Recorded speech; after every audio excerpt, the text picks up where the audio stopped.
Hey, how's it going? My name's Ashley Rose. You can call me Ash, and I'm here with Courtney Woods, also known as, my homie, my friend, my amigo Woods. This is Disintegrate TV, brought to you part by Coffee by Cardio. You can go ahead and get 10% off of your coffee needs.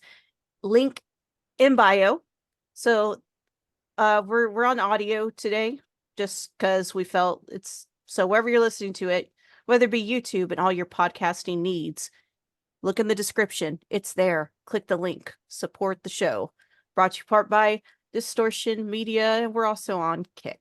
Woods, sorry, that was a mouthful. Your turn. I mean, she's sometimes known as Ash, but sometimes I can be Ashy. And I'm coming to you right from the gutter because that's where my mind is. Right? But I'm Nothing. I Bad was joke this clearing my second. throat. So Okay. I don't really have a topic today, Woods. I don't like So, I mean, this is like independent music and everything like that. I just just found out music there in was like, general. yeah. So, like, I found out that there's like this secret fucking club, I guess you would call it, but it's not a club. It used to be like How is it a secret like club, a but it's not a club? no, it's like it used to be a boarding school in Oh, Highland Park, oh, right? okay, okay. And then they made like the downstairs into an eatery and then the upstairs into a club, right? Or a venue, I should say, right? Mhm. And are you familiar with Nico Vega? No, I'm not. Oh man. So I fucking discovered Nico Vega probably about 10 years ago. Just like weirdly, because I'm not a night owl at all, except for like when I go, I don't know, when I'm covering events and shit like that. It's Otherwise, nighttime here, but it's almost daytime your time. Okay, no, that's not that much of a time difference. I'm not much, exaggerating. not much. Yeah. But yeah, so I happened to be just up at like 1, 2 o'clock in the fucking morning, and I caught like Carson Daly's like he used to have the show after like I guess Conan, right? So like he would have the Oh yeah, after yeah. show, right? And it was just weird because like he was the TRL guy, Total Request Live, and dating Tara Reid and everything like that, and he's kind of like an adult now, right? Like I feel like he's on like NBC Today or whatever the fuck. But like, He's on that bar show with what's his face? The one that's the country singer with Gwen Stefani. oh, The Voice, No, no, no. Well, no, no, no. That is it Blake who's with Gwen Stefani? Is it Blake Shelton? Blake Shelton, but Yeah. apparently they might not be a thing anymore. Oh, what? Anyways, forget. Oh, we're both drinking Gatorade. Hey, product placement. If really, if This is we're Gatorade Zero. yes. I mean, if we're audio only, technically I'm drinking a Liquid Death. Hey, you edit that DMs, Liquid Death. I love the fucking iced tea varieties. Oh, anyways, he has a separate show and it takes place in a bar. So, Oh, like really? he owns a bar. Who, Carson Daly? No, no, no. Well, Carson Daly's like sometimes a guest on that show, but it's Blake Yeah. Shelton's bar. There we go. Okay. That should be the fucking show, Blake Shelton's Bar and whatever the fuck. But anywho, Whatever. um, yeah. So I heard of Nico Vega on like imagine it felt like a fever dream watching like Carson Daly at like fucking 2 o'clock in the fucking morning, right? And they were a three piece. This was like a drummer and a fucking guitarist and the fucking singer. And the singer looked like she was the fucking thing from the Ring movie, right? Like just fucking jet black hair, raven black hair, pale face or whatever. It's like Mhm. fucking intense ass eyes and shit like that. Could not tell what her ethnicity is or whatever. But there is a song that they performed called Beast. It's like stand up. I don't have my vocalizers right, but like it was just like Vocalizers. I don't have my vocal like yeah, yeah. So uh, like you're this amazing operatic singer. I'm of sorry, I do course, not have my vocalizers. yeah. Excuse I mean, I'm plagiarizing from fucking little rascals alfalfa. I gotta tune up my vocalizers. Uh, but in any event, right? So this, Continue. like, everybody go listen to Nico Vega's Beast and just realize that these motherfuckers, it's just three people making all that noise. It's wonderful, chaotic, fucking distorted fucking noise. Did they use And like things that were not instruments and turned them into instruments? no, it was definitely instruments. But yeah, it was just three. You Like know it what I was just mean? coming out of You know what I mean? Like how the Red Hot Chili Peppers made Breaking the Girl. yeah, no, it wasn't that. It was a guitar, it was legit drums, it was legit but like there's a breakdown in the middle of the song where like like it almost sounds like fucking tribal and the drums kick in like I know they can't see what you're doing, but he's just I know he's know. moving his camera. like I it's like I it's feel like I'm just going, but moving because your I could see, camera. yeah, Are you like, mimicking the music I haven't video? made the overtures that like no one else can, but yeah, well, I was like, right after we fucking record, I was like, oh, I'll dim my emotions and shit. But yeah, well, but yeah, so it was like the most incredible thing. So apparently they're from LA, right? But they played this like weird ass I don't know. I might put this on video just for that. yeah, but they played this fucking like former boarding school fucking venue. I was just like walking that in Highland Park, which is gentrified as fuck, right? In Highland Park, California. You can put that in your Google machines or your fucking DuckDuckGo. I don't judge. But they were just randomly fucking playing. And I was like, oh my God. And the shit was sold out. I was like, fuck. Like I've got cash in my pocket. I want to go to this show, but like it was sold out. But Nico Vega Beast, that's my fucking music recommendation. It's like a 15-year-old song, but like this shit rips. Yeah, I really wish I would have picked a topic, but I didn't pick one today because I was like, well, I figured maybe it's more of a casual episode. Yeah, Uh, we're riffing. we're Oh, just riffing. yeah, man. Speaking of riffs, man, I caught the best live free show I've ever seen.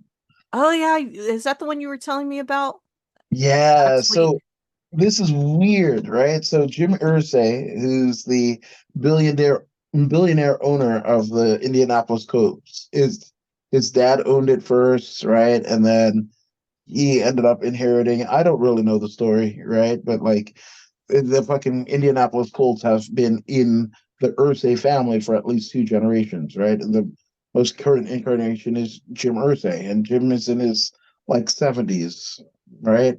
But um, he, so I signed up for the shit on Facebook like in November, like completely forgot about it, right? We were actually supposed to, you, me, and Jameus were supposed to record that night, right? Yeah, Like yeah.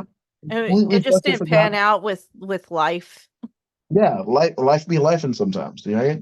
Yeah, So it's been a weird transitional end of year to beginning of the year for me. So you have it? I feel like let's go. Do you want to go there first, and then I'll talk about the? I feel no, like no. I'll be back on interviews. That's about it. yeah, we need you back. I've been telling you, like off air, we've had like intense conversation, and Ash interviewing and shit like that. The world is a better fucking place, man. The world's crazy right now. And It is great. I also been trying to like not to be off subject, but we'll get back to your show for sure.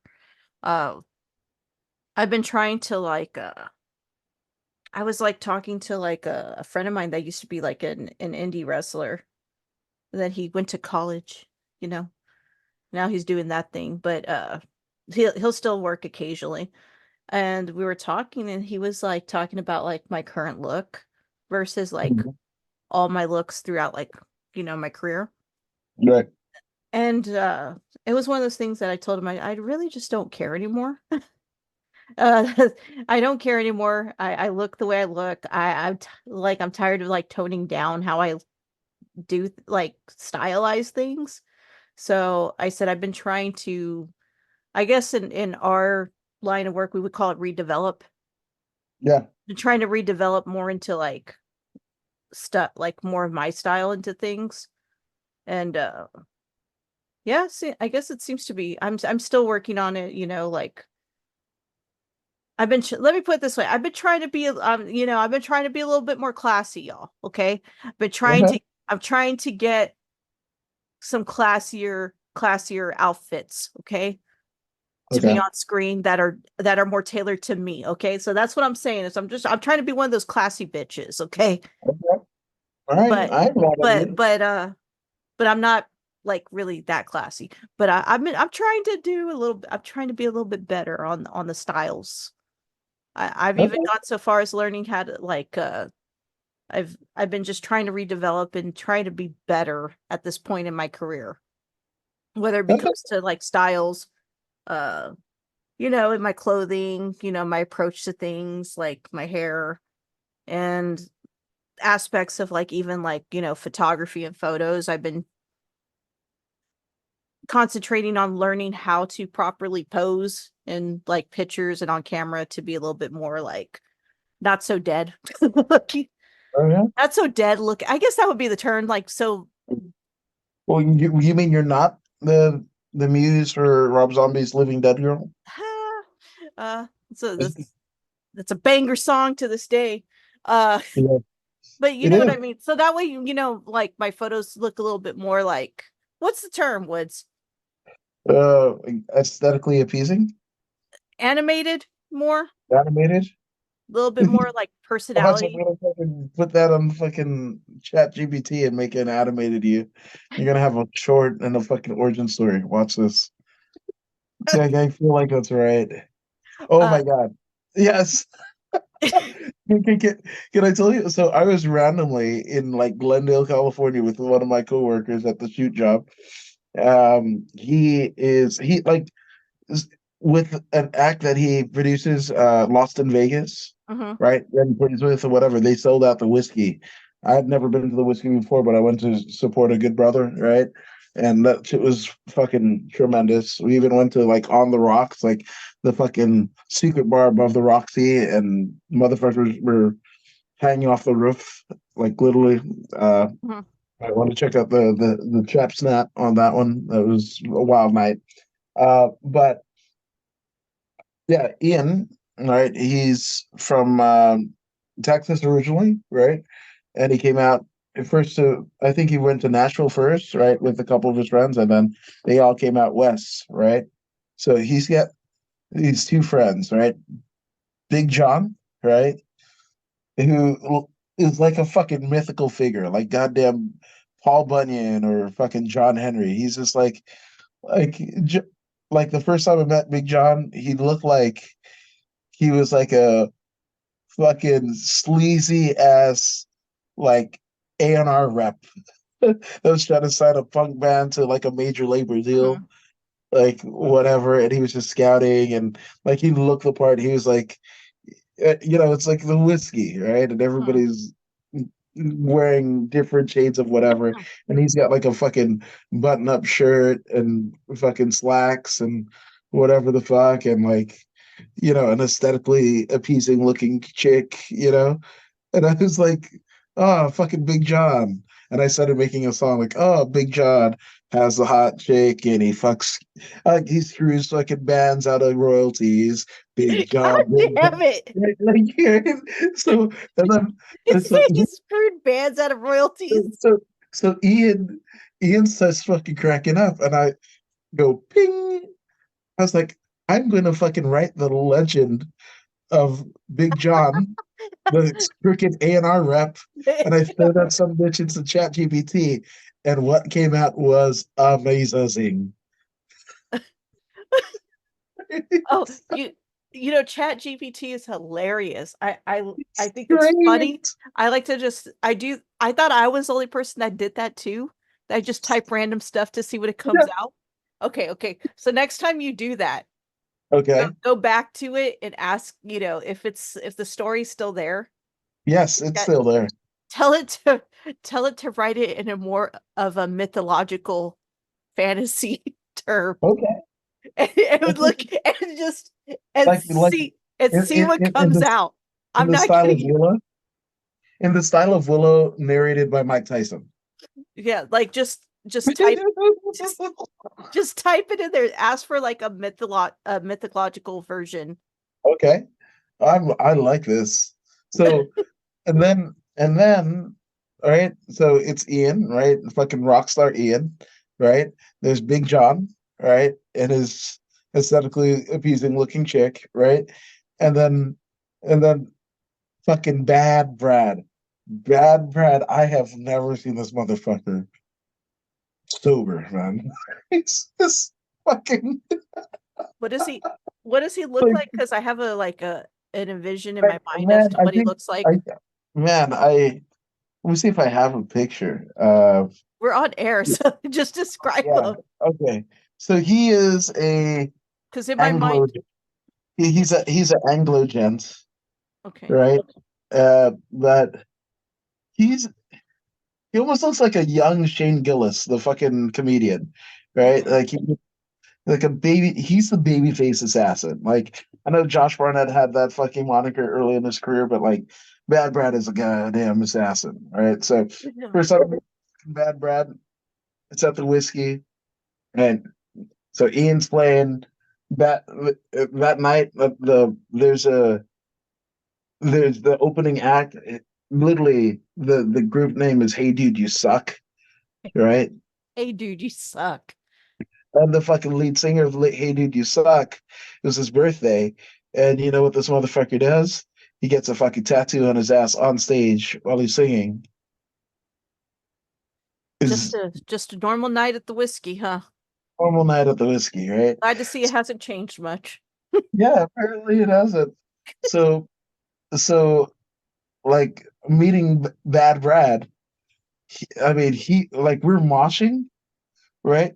But then like there's spilt drinks around Bad Brad, and he's low key skanking because he's like trying to get composure and also try to mosh. He's trying to figure it out, but his like he might as well have been like one of those like used car fucking inflatable thingies.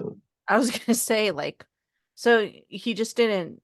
I mean, He was like, he would have. I would have just gone with the pogo, but yeah.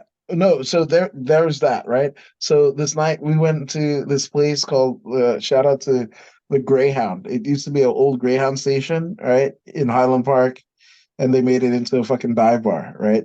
But we went to the sister location in Glendale, right? Like oh, literally like so two that's the blocks theme away. of this. That's the theme of this episode. Is we're just talking about different bars that we've been to, Yeah, different bars. Yeah. different bars So I with have to shows. offer that again. If you need help with it, there's AA.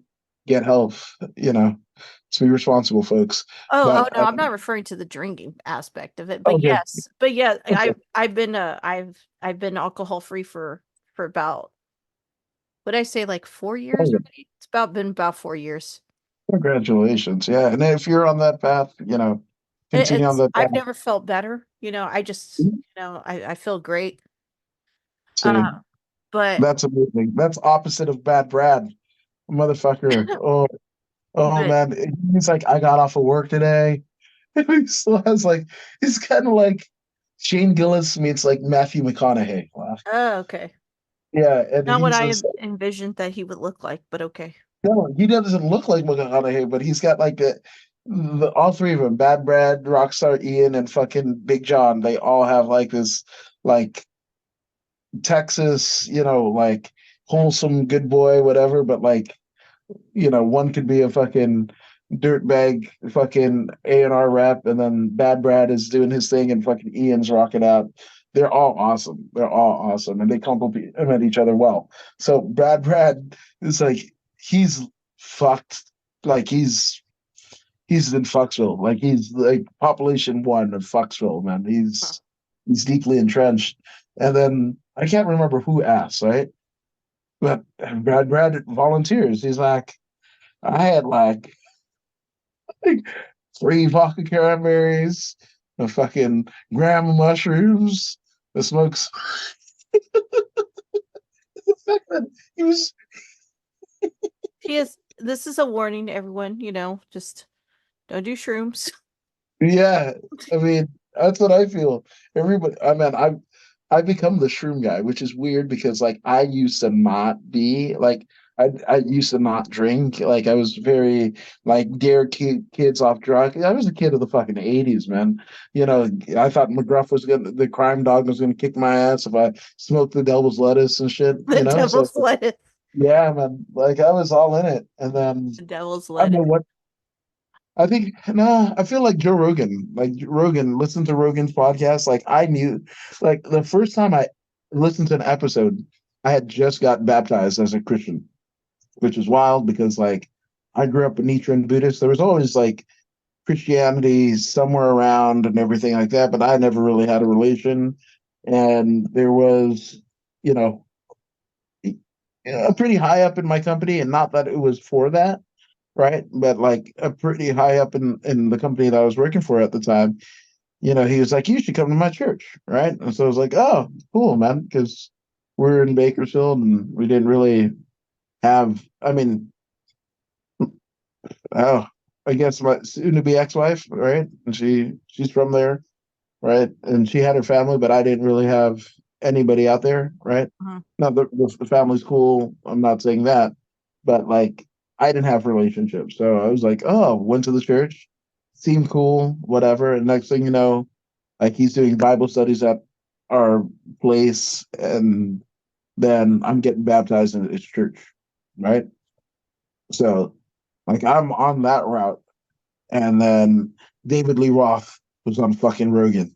This is like probably about 10 years ago now, right? And I was like, man, fucking Diamond Dave doesn't really fucking give interviews and shit. And he's on for fucking 3 hours, right? Like, I gotta fucking check this out, right? And Rogan's logo with his fucking third eye and fucking, you know, phaser guns and everything. I was like, man, I'm gonna fuck up everything that I just did, didn't I?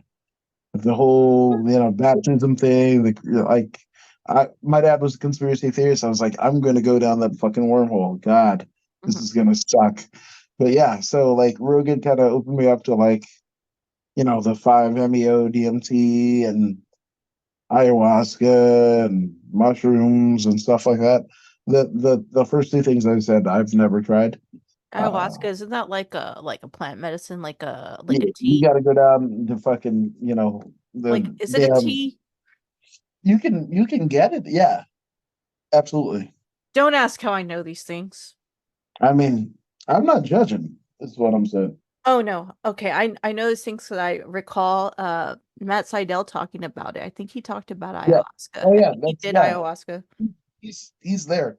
Like I almost like if Rogan got like another two guests, like the wrestling, sphere, and like, okay, I'm not doing wrestling anymore.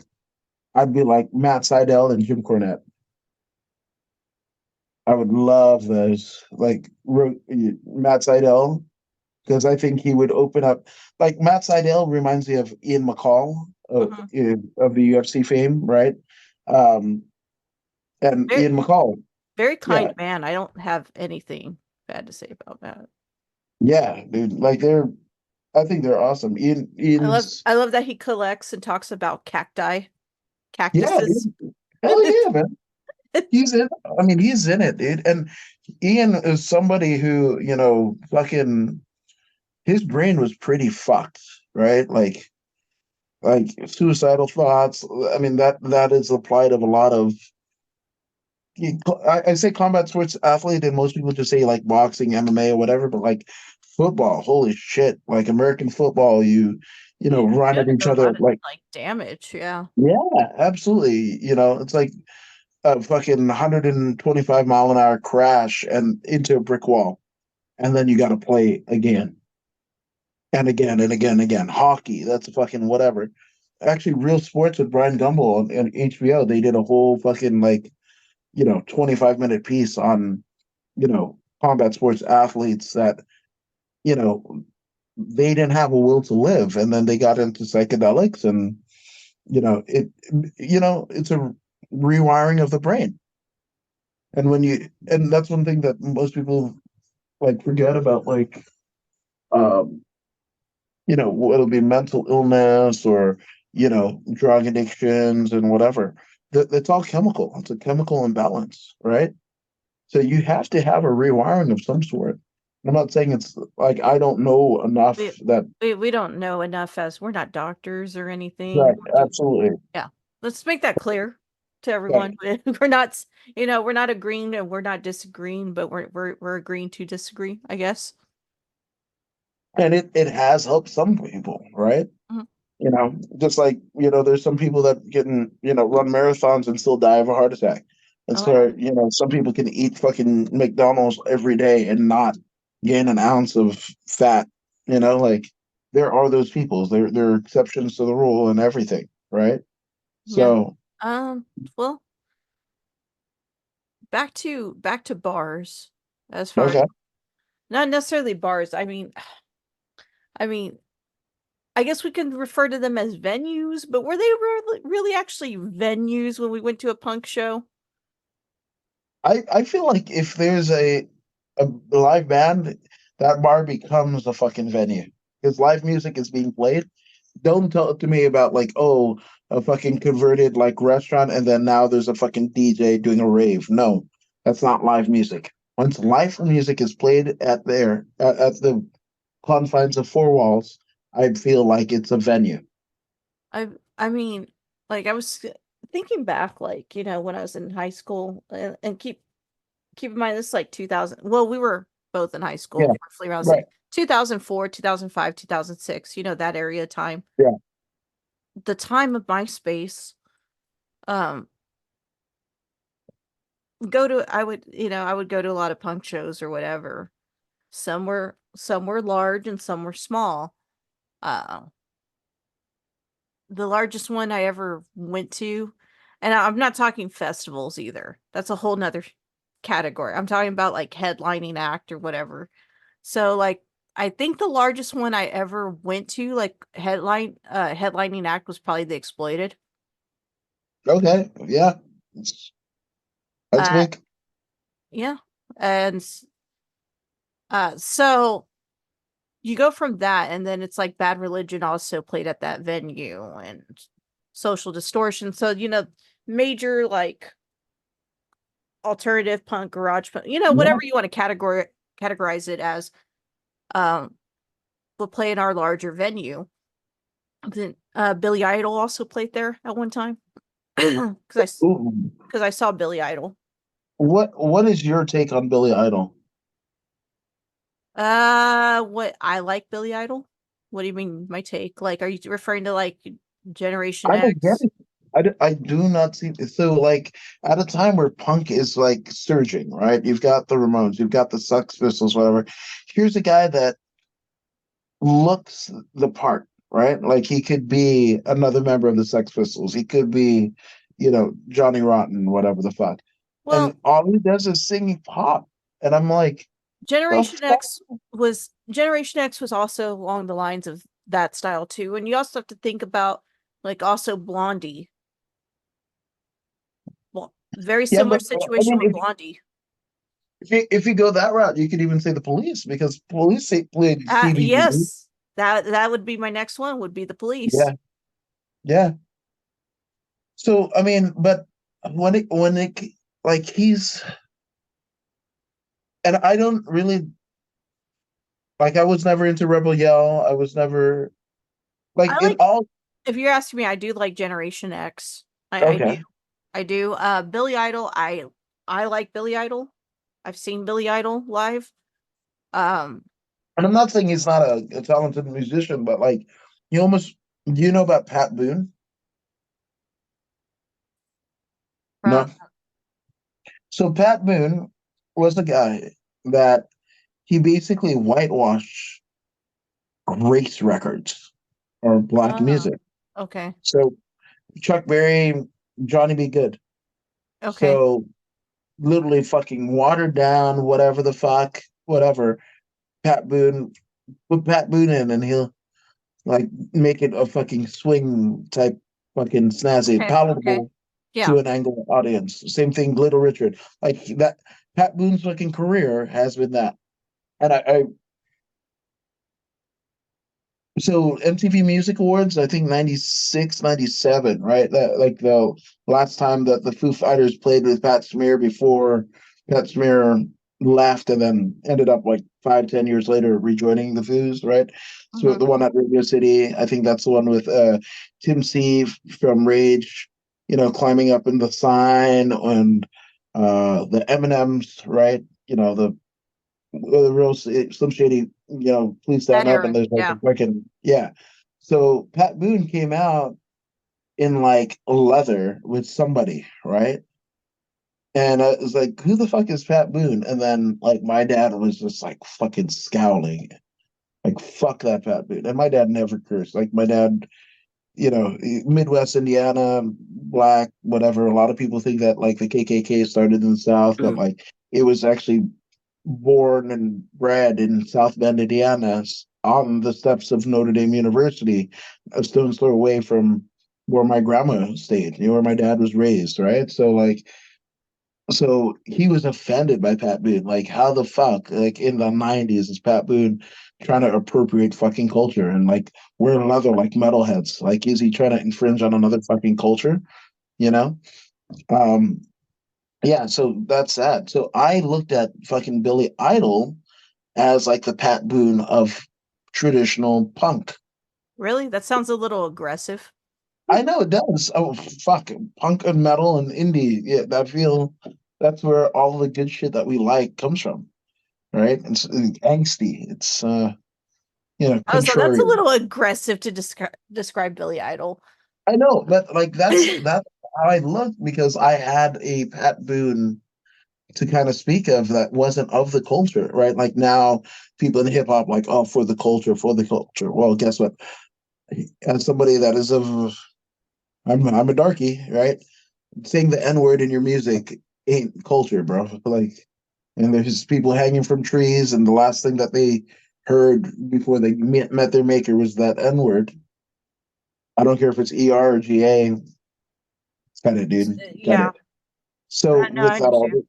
yeah. So with that all being said, like I'm looking at Pat Boone as an appropriation, right? And I looked at fucking Billy Idol because there's nothing in his as Billy Idol. Now, what he did before, whatever, that's an asterisk. But the Billy Idol, when people fucking pay a ticket to see Billy Idol of the last, what, 30, 40 years, they want to hear Monet Monet, which is like a fucking 1950s song, right? Mhm. And it's not even a really good version. That song isn't great of all the things, whatever.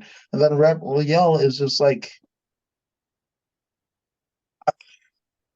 a white wedding, also. Just like it's what I love about punk with the piss taken out of it. And you need to leave the piss in for punk. That makes sense. White Wedding, ironically, is it's played at weddings. It's a wedding song. That's hilarious. It's the most anti-wedding song ever. Yeah. Well, that's like what is it? Who came out? I think it was Reagan came out to Bruce Springsteen's "Born in the USA." It's Mhm. like that's an anti fucking Vietnam song, bro. What Yeah. the fuck? Or was it there was a Speaker of the House or some shit. I feel like Kevin something or whatever. But he was like, yeah, like I love listening to Rage Against the Machine when I'm whatever. Like, brother, fuck, you are the machine. What the fuck are you raging against? You're the machine. Uh, it's kind of like, when, what is it? Preachers come out to personal Jesus.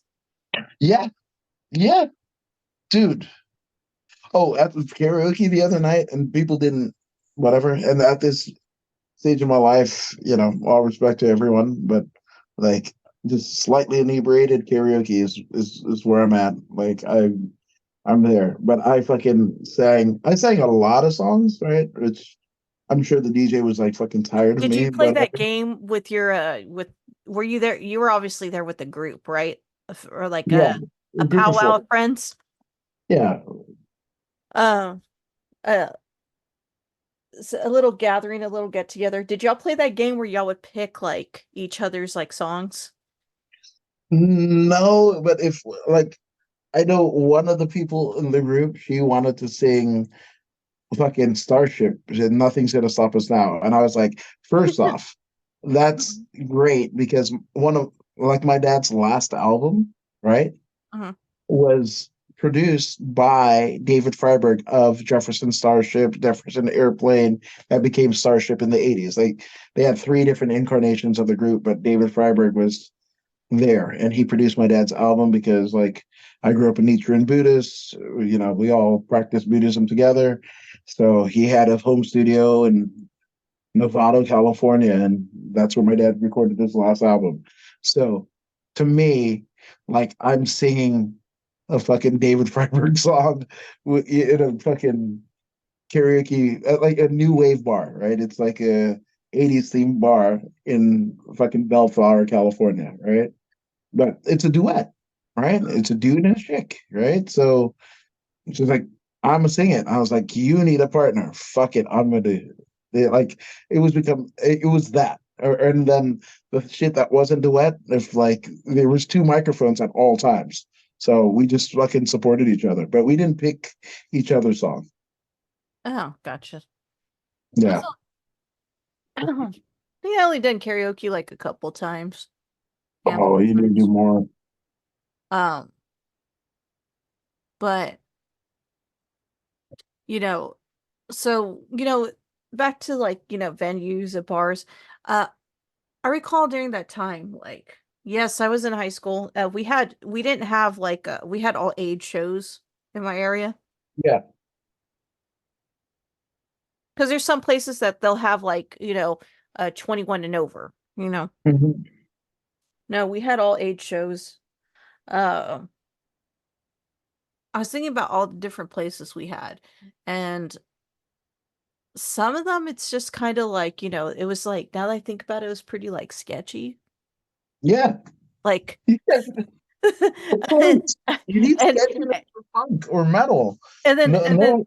and in my mind I'll like, and the reason why I was thinking this and what brought it up was because we have this bridge, this giant ass bridge in like my hometown that you got to cross over to get to the beach. So Okay. I was driving over it, and like all these cars were like really, really close. And I'm talking about like, those giant ass trucks, like those fuel trucks, or like driving over it, Oh whatever. yeah. I start having anxiety because it's foggy.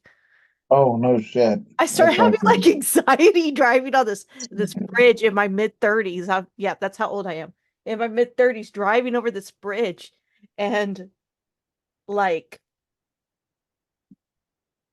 just to get to like the other side, to get to this one beach. Uh, yes, it was foggy at the beach. It was a beautiful day. Okay. It was foggy, and I was getting to the beach island. I was actually going to drop off something on the other end. But either way, I'm having anxiety, and all I kept thinking was, when I was in high school, I was so brave. Yeah. In my early 20s, I didn't give a fuck. Fuck. I Oh, I flying I fuck, I yeah. would go into like sketchy places and like like, not to condone underage drinking, but I underage drank. Yeah. I mean, I'm I not think for it. I don't agree with it, but it yeah, happened. it happens. And yeah. There's so many there's so many things that I was willing, I did do. I met up with people I'd never met before, didn't question things. Like I Yeah. hung out with people, didn't even know. Hmm.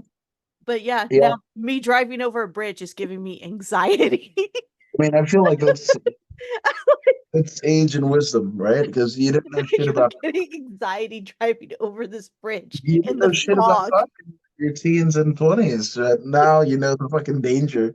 You've I know seen too that many fucking Instagram reels of my fucking timeline. I Like the fucking bridge can open up or whatever the fuck, and you the fucking final careening. all because of Final Destination made it worse. Yeah, The movie. 100%. Dude, I mean, I will not get behind a fucking logging truck worth a fuck. Yeah, or Yeah, just you or a won't do truck it. carrying anything in general in the back that's not Yeah, secure. Um, yeah. Fuck no, all that. yeah, and I was like thinking about all the places I went to, like to go see a punk show, all the Yeah, places I went to go see the Casualties, all the yeah. places I went to go see like, other bands. Like, like it's just Sketchy fucking A, man. Like yeah, like that's it. I remember this one, and I drove by it the other day, like in my hometown. I remember this one place we used to go to. Um, It was I can't see there was a good period of time in my hometown we had like a bunch of different like small little places that were like warehouses or whatever, old buildings that were converted into places for punk shows and metal shows Nice. and hardcore shows because hardcore was like making for some reason that one time and one point in that time frame, like I think maybe when I was like 18 or 19, hardcore was making a huge comeback. Okay. I don't know if you recall that time period. I mean, like, so it's funny because we talked about it. Like, so one of my buddies, like, we were in ROTC together, but is Michael Matta, who's the drummer of the Necromantics, right? And yeah, so like I remember, like we had in Inglewood, we had a hardcore scene, right? Like Yeah. that played like all the fucking little towns around the airport, Inglewood, Hawthorne, Lenox, Gardena, or whatever. But like we were we were outside of the main movement. The main movements happened in Hollywood and shit like that, like in the drudges, like downtown LA before it got gentrified, right? Like you'd go into a fucking 3-story warehouse and you know, like you could have fallen through, Yeah. one of the fucking floors and shit like that. But the England like hardcore and even hatecore, like community existed outside of the larger LA, Yeah. I atmosphere. well, in my area it was mainly like it was punk and it was metal. Okay. And then like your whole club scene, which is like, nightclubs and dancing and stuff and bars. So at that time, like hardcore had always been a thing, but for some reason in my hometown it was becoming like a major thing. Before it was just like the punk and the metal like subculture region, and then it like all of a sudden like this burst of hardcore started coming back in our area. And so this place would I remember specifically, I can't like there we hopped around venues a lot Yeah. and bars where we were playing, and then like we got our main like downtown bar that still is open, that still runs like a lot of the punk shows and like the rock shows and stuff like that, like the bands that still continue to come like through my hometown. um well, I particularly remember there was these two places. I wouldn't even call them bars because there was no bar in them. Mm. It was like one of them was like it wasn't even a warehouse. It just like was this concrete rundown looking building. Like I mean like I remember it specifically, the floor being all concrete, the walls were like bricked. It was dark, and then there's like a building and an apartment on top of it. Okay. And it was like on the far side of town, like going towards like where there's refineries and shit. Yeah. So this place was like all I could, there's no like AC in it. And we're in Texas. Yeah. So I remember this particular place, and then there was another place that was like it had outdoors, and then in the inside it had a small bar. But the stage was outside, but they had a small Okay. stage on the inside too. Yeah. So I Okay. can't remember which one of them was called the Underground. I don't remember which one was called the Underground. That should tell you. Or I Yeah. don't remember if they were both the Underground and they moved from one side of town to the other side of town. I don't remember. Right. But I distinctly was thinking about this because I was thinking about that place because I had drove past it. And the building is Mm. still there. That Mm. concrete looking building. Like looked like Right. it looked like it was cut out of like the Flintstones, like in the You Stone Age. should fucking buy it. Fuck that. Not on that side of town. The worst side of Right. town. I'm talking about like the bad, like the worst fucking side of town. Like Like, you're kind of almost getting to you're almost getting out to the sticks driving that way. Okay. Yeah. Which okay, so I mean I guess I promised the Ursay fucking story, but you know about X, right? The fucking legendary fucking punk LA band. Yes. Okay, so I just realized like so John Doe, the fucking, from X, not to be confused with King's X, right? But Okay.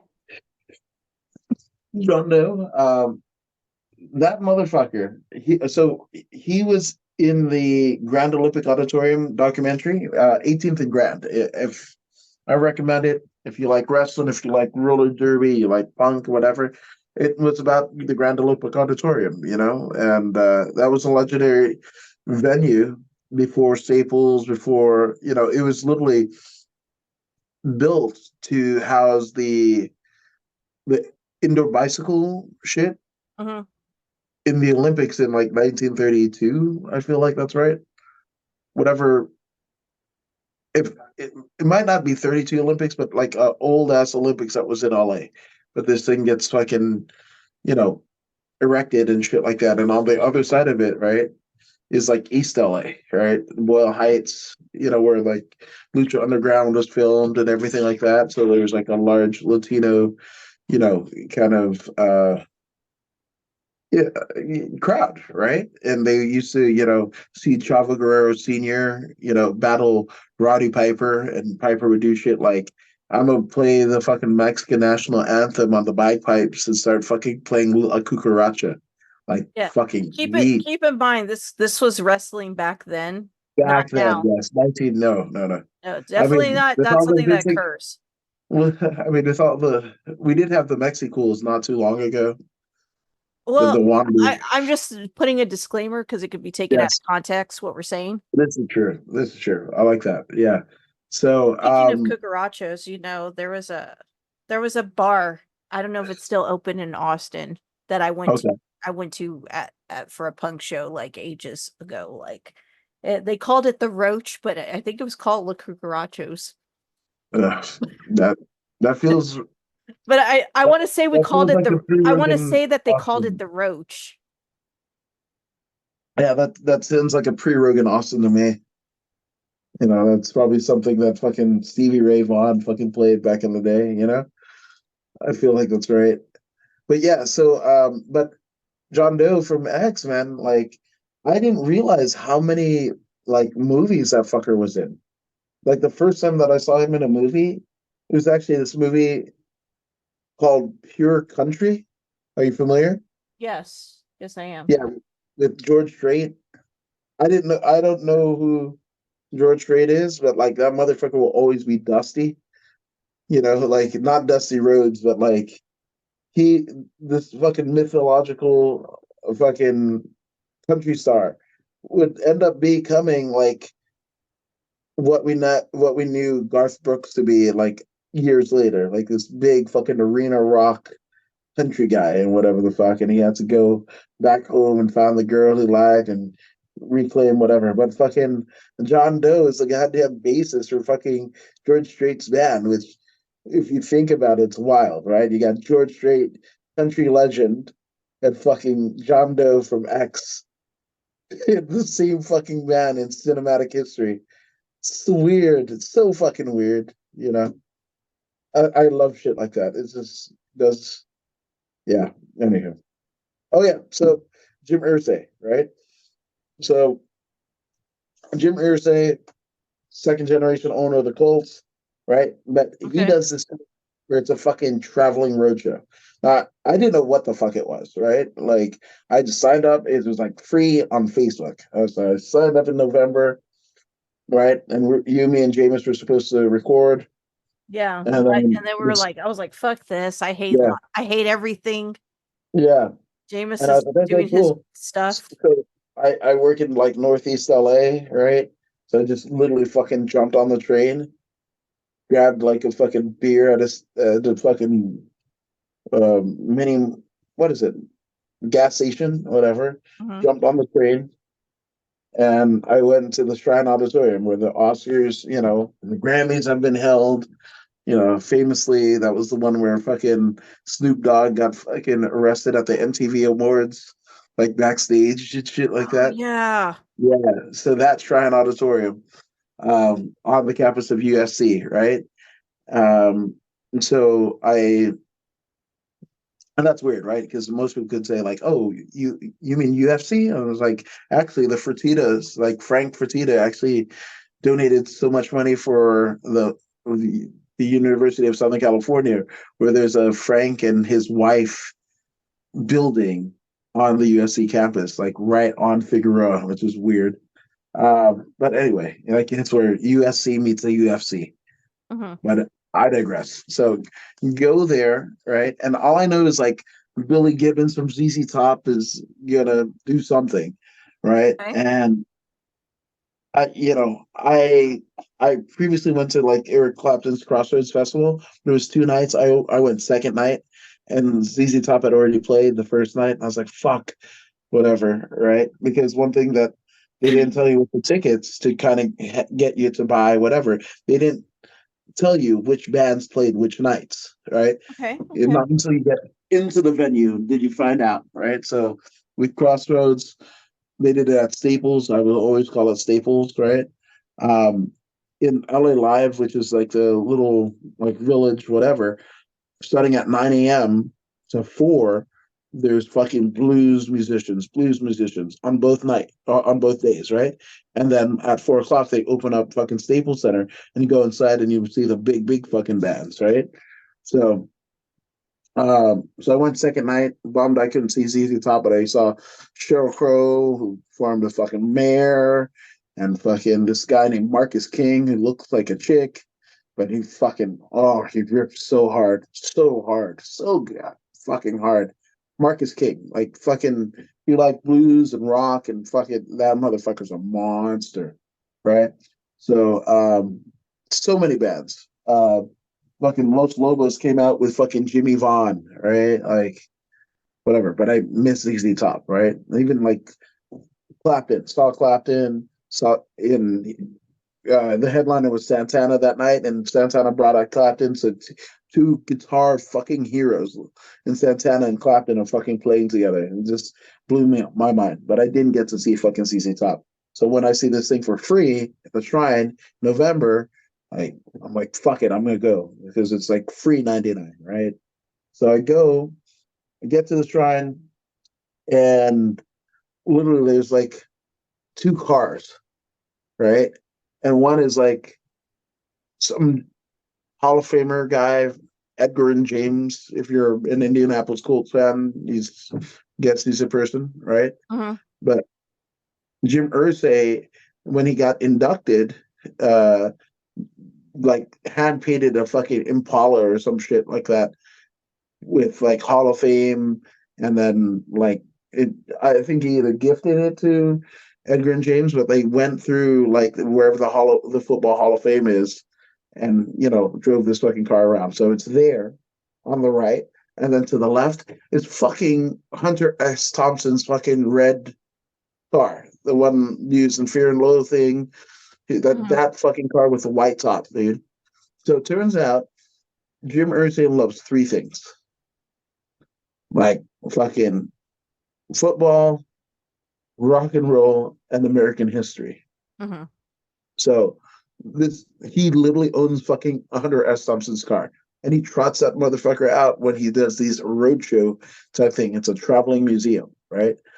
Millions of dollars like went into like just keeping it there, right? And then we go into the fucking shrine because there's the main hall and then the exhibition hall, right? So we go into the exhibition hall and you can already see like these relics. Like he had a copy of the fucking Declaration of Independence, I like an remember you actual. telling me, and I was like, "Wait, what?" Yeah, it was like the weirdest. Like I wasn't even buzzed, but like it was the You weirdest weren't trip even blessed. You were I'd ever tripping like. out. You're seeing like fucking, you know, Abe Lincoln's fucking grooming kit, and an actual poster from when like that has John Wilkes Booth on it as a fucking actor, like an actual fucking poster. from the night that Lincoln died before he died, and like then the news, whatever reel of Lincoln passing away and shit like that. Like this motherfucker has it. So they broke it off into sections, right? Like, you know, American history, right? And then you fucking turn the corner and it's like a sports history and different sports thing. Like, well, I think it was like music first and then sports, right? So the music first, it was like fucking one of James Brown's fucking robes and his fucking dancing shoes. And then fucking Jerry Garcia from Grateful Dead's actual fucking rig with the fucking guitar. Like, it was weird. Like, fucking Ringo Starr's kit that he played on Ed Sullivan, that famous fucking Beatles, whatever. Mhm. Jim Irsay owns that shit, dude. They trotted that some bitch out. Like, and they're all in glass and enclosures and stuff like that. Like in Hendrix's guitar, oh Hendrix's like case where he kept all of his shit, you know. What else? They had like an Elton John piano, fucking like a bunch of shit from Pink Floyd, you know. Um, yeah. So and then like sports shit, like the original manuscript for Rocky, right? Like shit that, Sylvester Stallone had. Um, Ali's actual world title belt when he beat Joe Frazier. Like the first robe that Ali wore as Ali after being Cassius Clay early part of his career, right? Just all of this shit. I Just I'm so glad you're having so many adventures like now. it's weird, man. I didn't know what this was. It was free and I was like, I'll go. Yeah, I'll go, man. And all I literally spent like $5, right? $3.75 for the tall boy and $1.75 to jump on the fucking train. Shout out to Metro in LA, right? But that's all I spent. Like whatever. And then so we're seeing all of this shit, right? And then you go into the fucking auditorium and it's just like open seating and whatever. And there's obviously people are saving seats and shit like that. So I'm just one guy, right? So like I found a decent enough spot with some cool people. And the first like they have on the fucking like big screen like this promo about like all these people talking about Jim Irsay and how he's a collector and stuff like that, but he wants to, what good is it if he just holds it to himself? He wants to share it with everyone, like, Hmm. and you could see it, and so it was just like wild, right? And then the fucking music plays, and it's like a fucking bomb ass band, but like fronted by on bass, Mike Mills from fucking REM, and then Kenny Wayne Shepherd, which I mean, blues guitar virtuoso, has played with everybody, whatever. And then the first person that they fucking bring out is goddamn Buddy Guy. I'm like, what in the fuck? At 80 years old, Buddy Guy is playing fucking guitar. Like Kenny Wayne Shepherd is like, this is fucking Hendrix's fucking favorite guitarist. Like the fuck. And I'm just like, hey, Hendrix is not here to see this, and I am. What the fuck is this? This doesn't even make sense, right? But a guy plays, 4 songs or whatever. Then Kenny Wayne Shepherd plays his hit, fucking Blue on Black. Then they fucking trot out fucking Nancy Wilson from fucking Heart, bro. Like it's and Barracuda and fuck it. Oh, so good. So good. And then they brought out fucking Kevin from REO Speedwagon and they fucking start playing that shit. And then the wildest motherfucker of the night is the lead singer of the Jake Ellis band, the fucking angel in a centerfold and he loves stinks. Yeah, yeah, whatever. That motherfucker was on every substance ever. But he had like this black sequin jacket and he was like rolling around. Like he's all of like 80 years old, looking like the scarecrow, but he was all over the fucking stage, man. Like if you gave fucking the scarecrow acid or some shit, man, it was. And then there was somebody else. I mean, it was just like wall to wall music, and they even played like couple REM, like old school deep cuts, right? And then fucking Kenny Wayne is like this dude is like an inspiration. He's like a piece of Americana. Ladies and gentlemen from ZZ Top, fucking Billy Gibbons, and I'm like, and I knew he was gonna be there, but like Jim Irsay, like he couldn't be there. Like he and everybody throughout the night was talking about, like we're just, you know, like getting the crowd and like we love you, Jim, and all this shit and whatever, right? And we were told that he had like a respiratory infection, that he was in fucking Indiana or whatever, right? So it came out like I believe late last week or early this week Mhm. that it was actually overdose. Oh, Yeah, I mean they revived him, but like oh my it was God. sketchy. But imagine being there, like at the epicenter. This motherfucker paid millions of dollars, and there had to be like at least $1 billion worth of you know relics, right, of American history, plus how much it took to fucking fly everybody out to LA and charge the people nothing. Think about that. That's wild. And then like the whole time, we're told that like he had a respiratory infection, the reason why he couldn't make it, but like he had an overdose, and that just it kind of shows you like the throes of addiction, and you can have it all, and you provide so much. And I don't know, like Jim Irsay could be a fucking asshole to some people. I don't know. I don't know too much of him or whatever, but like Hmm. that night, it was just like so magical, and just to know like he was on the fucking throes of death. It kind of fucking sucks, Yeah. but such is life. Yeah. Well, I guess we'll close out with that. I'm glad you're having so many adventures. It's just one. I feel. Do you remember Dave Attell's Insomniac? Back Yes. in, yeah, I feel like Dave Attell. I'm just like, like kind of inebriatedly walking and miranding into things, and we were like, "Come on in." I'm like, "Oh fuck, I guess."